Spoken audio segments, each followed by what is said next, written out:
तुम्हाला तुमच्या computer skills upgrade करायच्या आहे? दिशा कम्प्युटर इन्स्टिट्यूट घेऊन आले आहेत महा डिस्काउंट ऑफर। आता कोणताही कोर्स करा फक्त 1800 रुपयांमध्ये। त्या आरक्षणाला मी तुम्हाला डंके की चोट पे, मी जातीवादी माणूस नाही, मी जातीत म्हणजे वेगळे पण पाहणारा माणूस नाही, परंतु मराठा आरक्षण जे आहे रिझर्वेशनच्या टक्केवारीच्या बाहेर जात असल्याने कोणत्याच परिस्थितीमध्ये मराठा आरक्षण टिकणार नाही।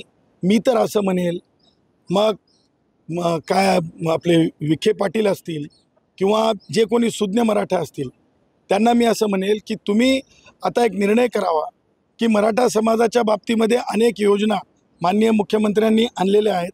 आरक्षणाचा नाद सोडण्यासाठी समाजासोबत चर्चा करावी आणि ज्या प्रकारे म्हणजे ह्या मराठा आरक्षण असंविधानिक असताना आंदोलन उभं करण्याचा जो घाट घातण्यात आला तो आता मला वाटतं काही काळामध्ये मी पूर्वी म्हणालो होतो की पावसाळ्यामध्ये जे छत्र्या उगवतात तसं जरंगेसारखे विचार उगवले जातील, परंतु मला त्याही पुढं आता जाऊन म्हणायचं आहे की येणारा काळ जो आहे स्थानिक स्वराज्य संस्थेच्या निवडणुकांचा आहे।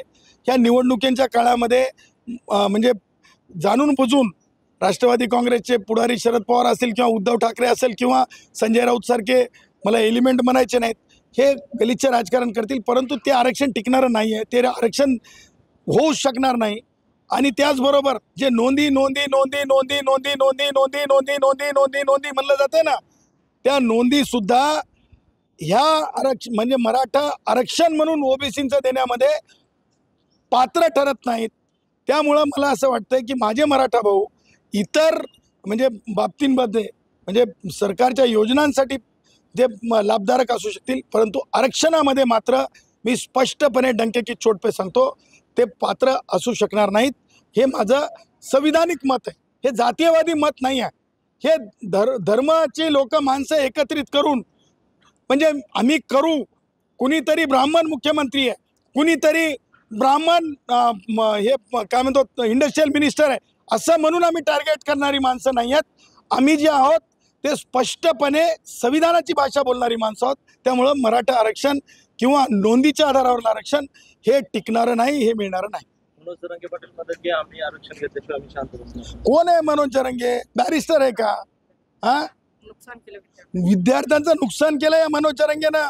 अहो माझे मराठा भाऊ, माझा श्वास असलेले मराठा भाऊ कमीत कमी तुम्हाला सांगतो 8.5% जागा राहत गेल्या त्यांच्या।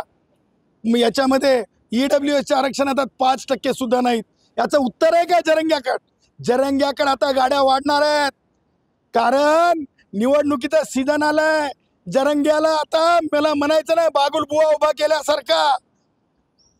बघा तुम्हाला सांगतो, जसं पीक येतंय ना त्या काळामध्ये की नाही, ज्या प्रकारे हे उभं केलं जातं माहिती आहे शेतामध्ये बुजगावणं, तसं मला म्हणायचं नाही बुजगावणं, परंतु तुम्हाला सांगतो हे अशा आशयाचं राजकारण पूर्णपणे बुजगावणं राजकारण होण्याची पूर्ण खात्री मला आहे।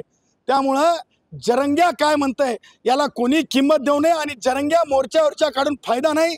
MPSCचे विद्यार्थी सांगतील, मेडिकलचे विद्यार्थी सांगतील की जरंग्यांमुळे किती नुकसान झालं। तुम्हाला तुमच्या कम्प्युटर स्किल्स अपग्रेड करायच्या आहे? दिशा कम्प्युटर इन्स्टिट्यूट घेऊन आले आहेत महा डिस्काउंट ऑफर। आता कोणताही कोर्स करा फक्त 1800 रुपयांमध्ये।